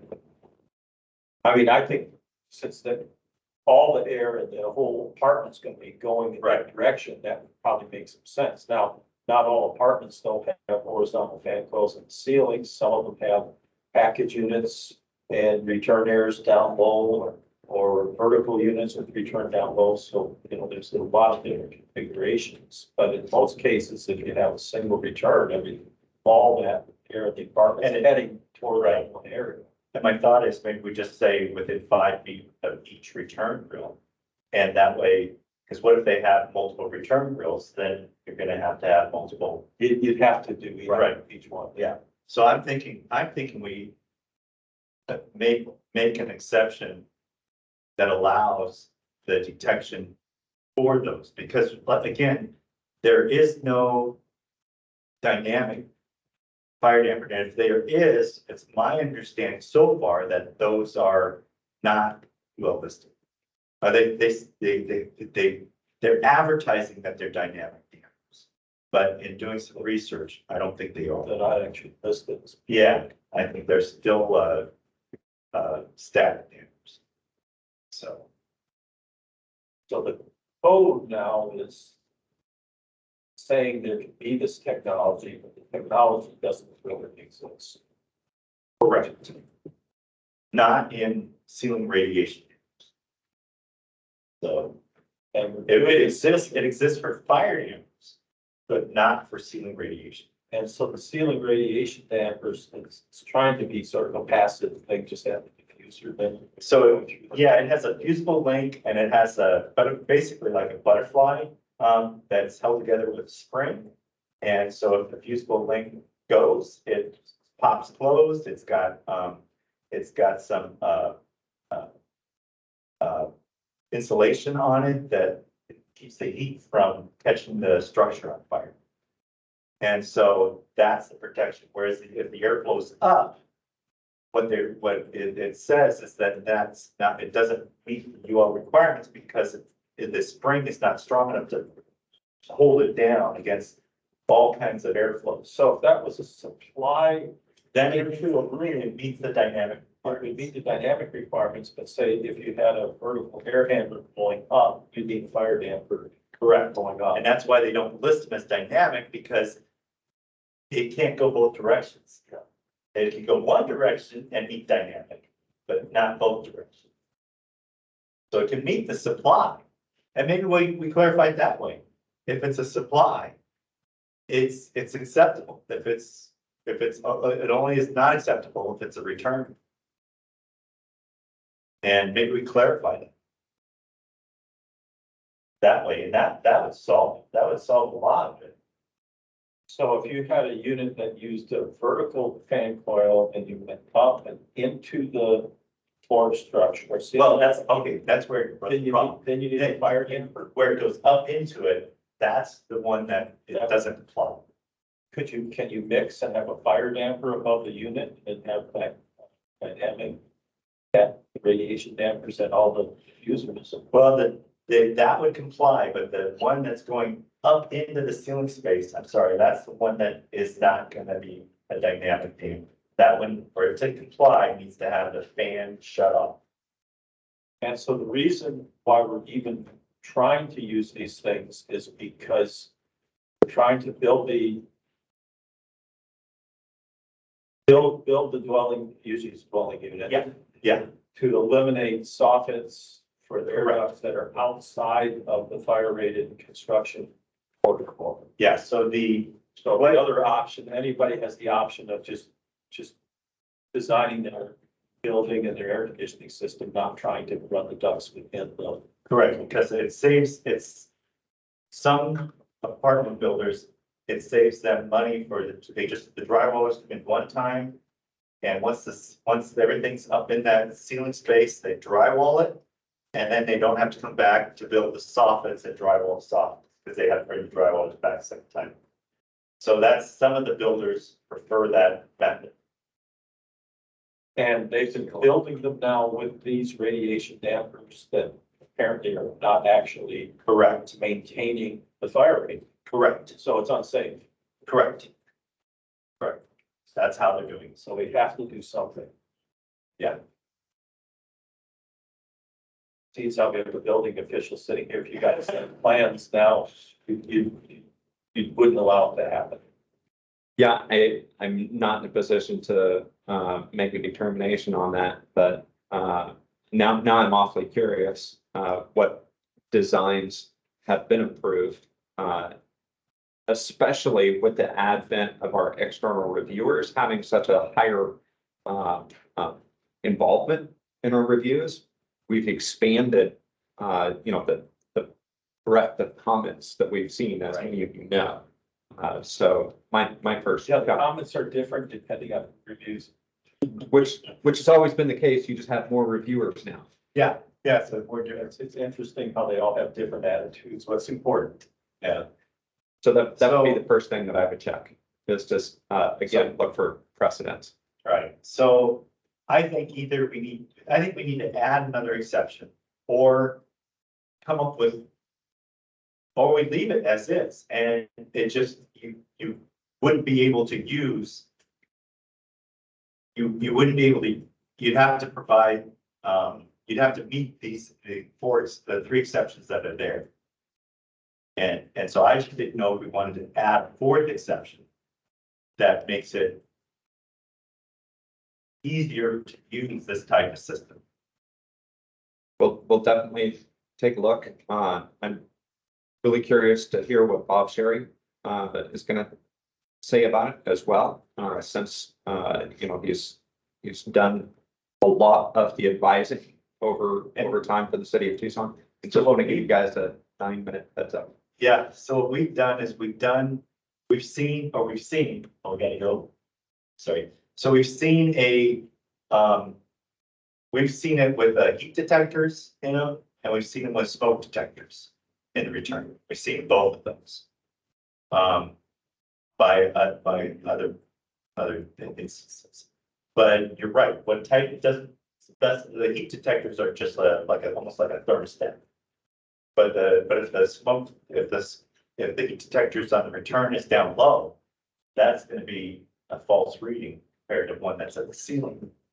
So so that's why we end up with smoke detectors. It'd be hard to mount a smoke detector within 5 feet of the low too. Well, Question. yeah, so low one's gonna It's like be, thermostat height. Yeah. well, but Yeah, the other problem is, we have low tampering and everything else compared to Yeah. being on the ceiling. so even a low one, if it's 18 inches above the floor, then you go 5 feet up, so you're 6.5 feet. It's not bad. Well, maybe if we were to go that route, I'm not sure that we should make that decision, but if we were to, within 5 feet, you could say within 5 feet measured horizontal, thinking that not matter whether it's on the ceiling or on the wall. Actually, being down on the wall could delay the operation of smoke detector because smoke tends to stratify and go and rise to the top. So it would probably make more sense to always be on the ceiling, even if we have low returns. You're still generally going to have an air setting toward the return on there, but all these fire rated assemblies and all of that, it's all, tested by various organizations and such. And for us as a committee to just say, oh, we're going to say, well, smoke detector can do the same thing and make it safe.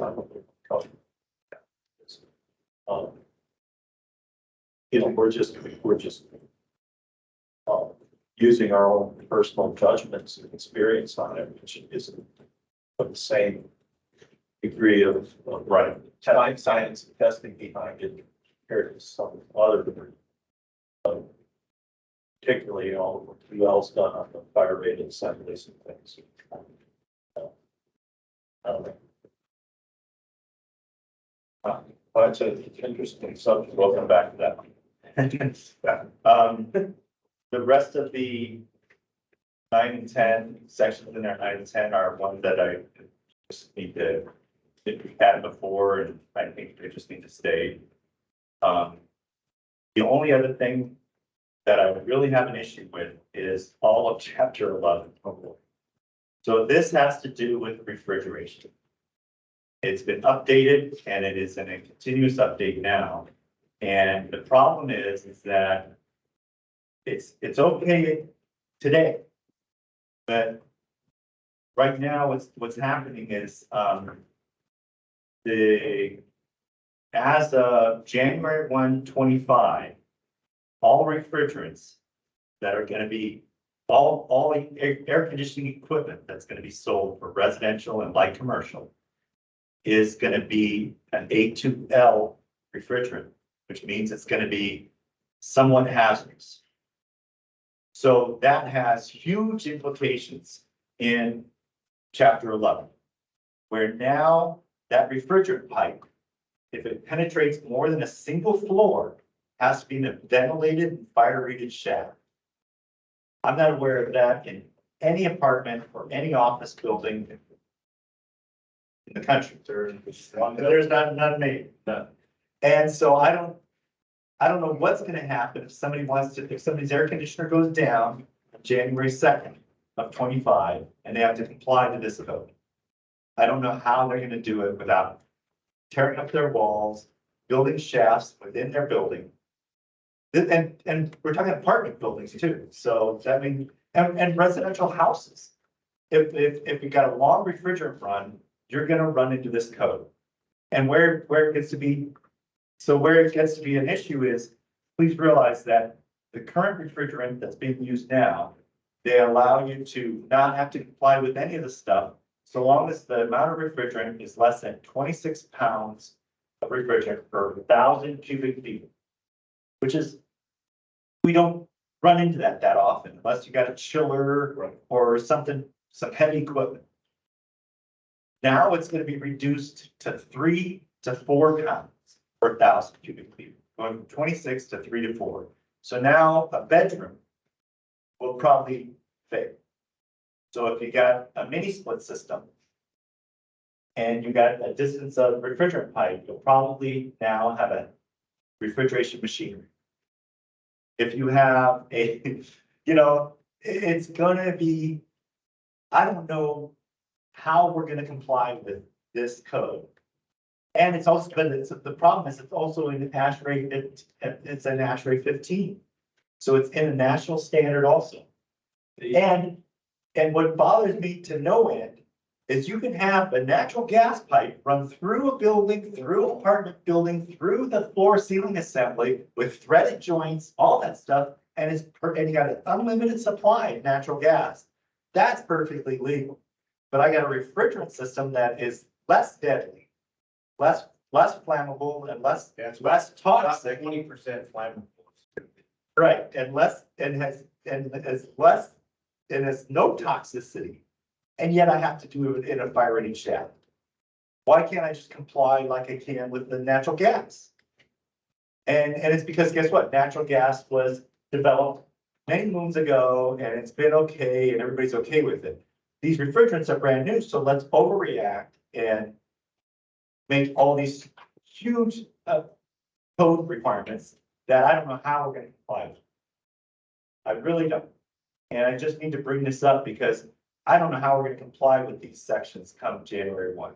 The refrigerant is changing. It's a federal mandate. A ridiculous political They will not be, federal mandate, yes. they will not be able to manufacture, and I will not be able to install a new unit that doesn't have the new refrigerant. Right.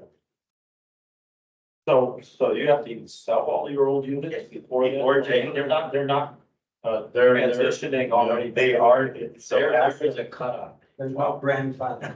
No, right. There is As a cutoff date. So most manufacturers are gonna start offering these units come April.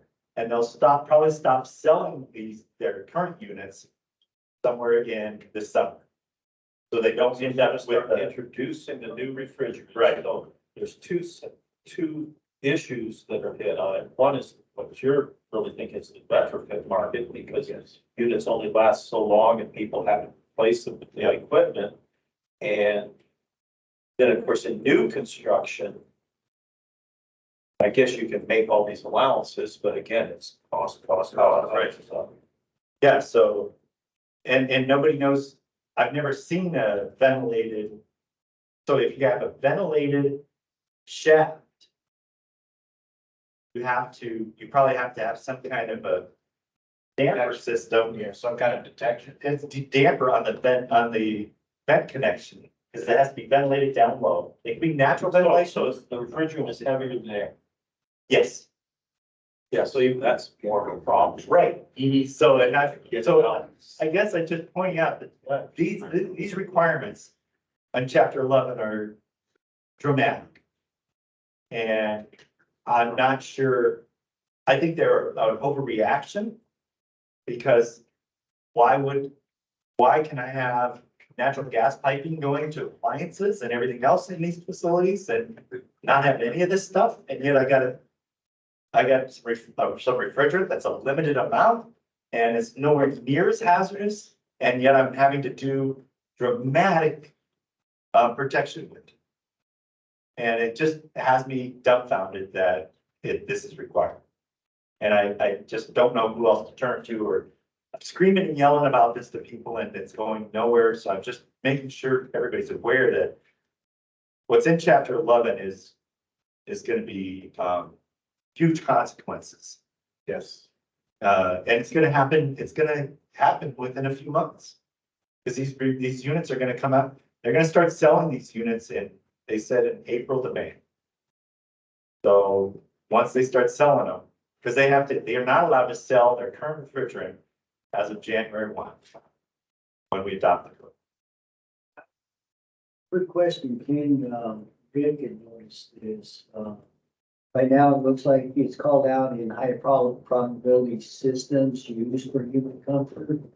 But there's an exception listed for use in residential occupancies containing a maximum of 6.6 pounds. How much? Most of them will probably have more than that. More than that? Okay. Yeah, I mean, a small apartment might have less if it's a real short run.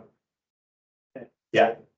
Yeah, so if you got if it's a 2-story and you're just got the condensers pretty close to it, you're probably okay for residential.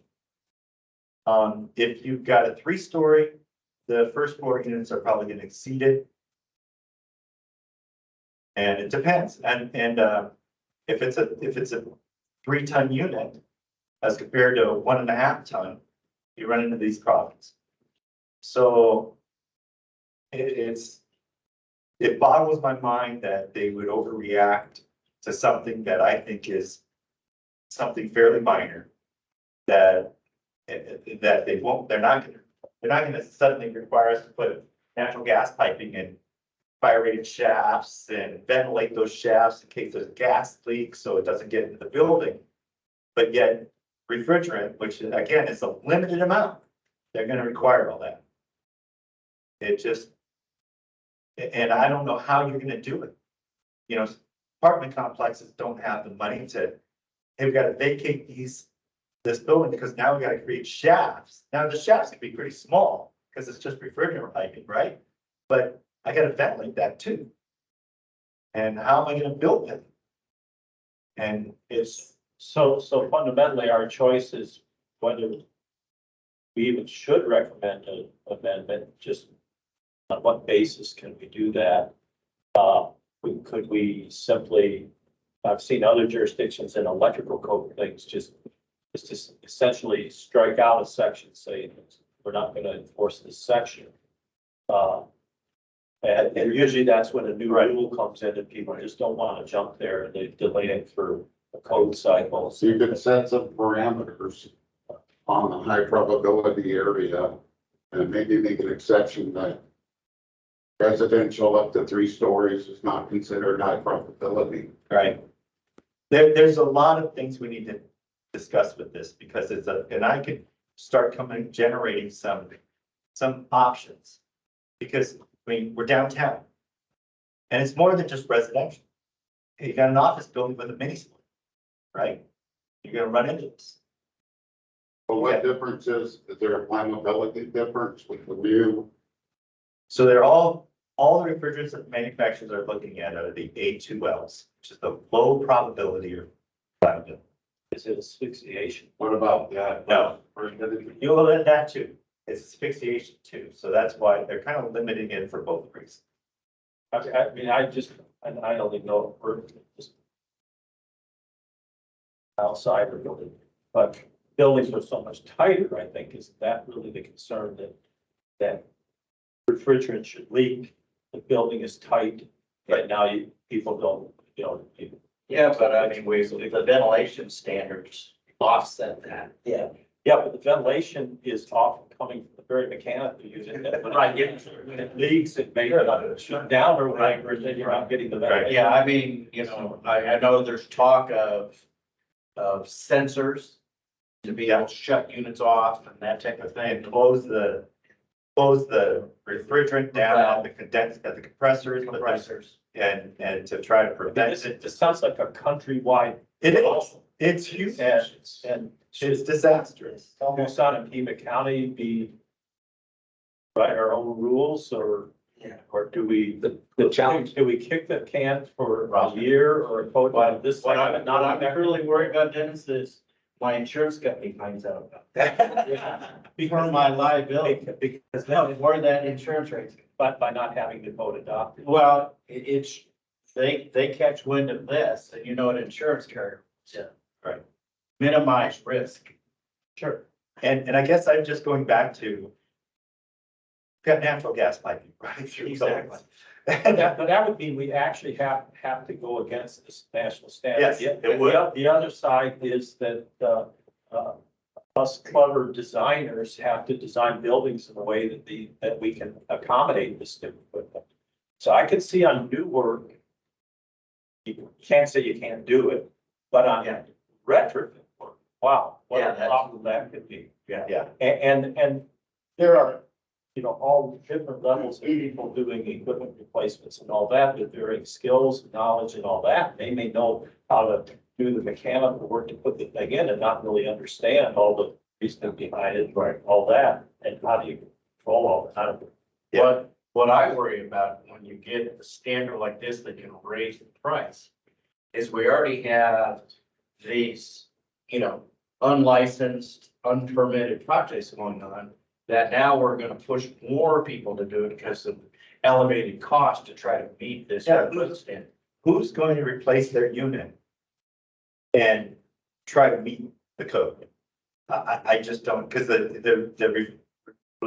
creating that shaft, that ventilated shaft is gonna Be be, more than the air conditioning. Yeah. Like, right, So, and you're essentially talking a split system type of Yeah. application. Okay. So the solution is they gotta move their condensing units somewhere else or move their equipment, Yeah. which is obviously a horrible problem. exactly. One apartment complex that the condensers are all. And it's Find a place outside. yeah, I don't know where it says They existing. move it onto their Is it balcony. Right, That may be the solution. yeah. I think we're running out of time on our schedule and we need to get our meeting wrapped. We've gotten essentially through agenda items 2, 3, and 4. We have, next item is future meeting schedule. we already covered that. Might just be a repeat from the last agenda. Sure.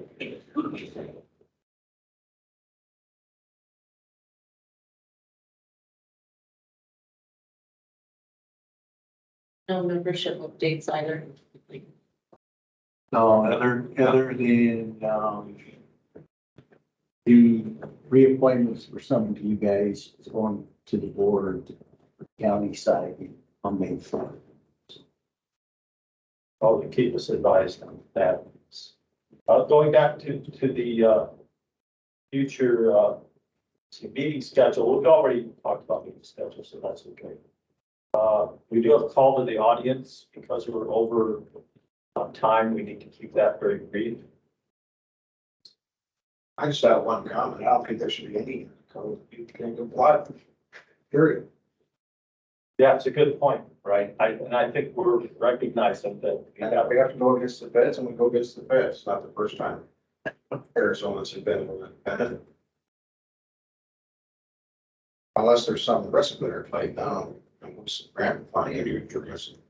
My greatest concern is life safety risk. So, on the refrigerant discussion, this is a unique challenge because it's not like we could, just omit the prohibition against the existing refrigerants that are being. Yeah, we could write that into the code, I guess, and it wouldn't do us any good, right? Because the product is no longer being manufactured. So we have to address this new form of cooling in refrigerants. It's just a matter of how.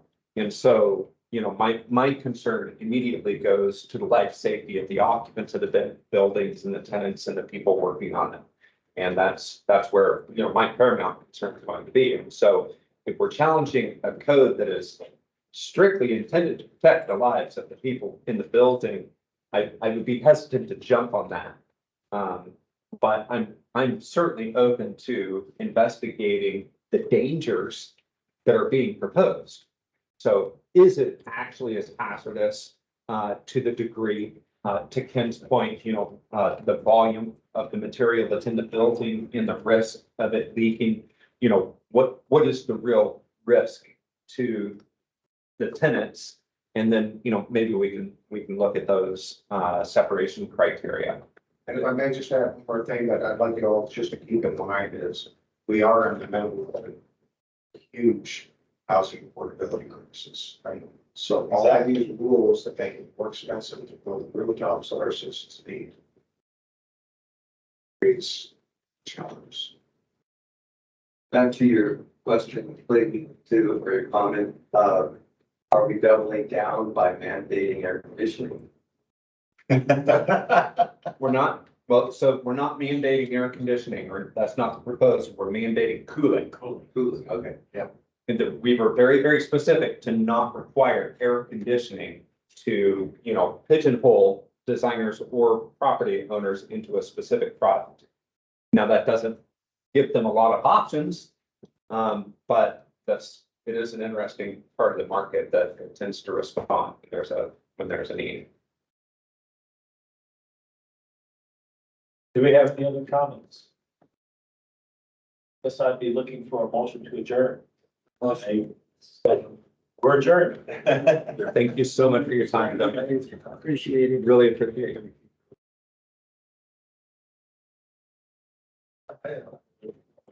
And I don't know how.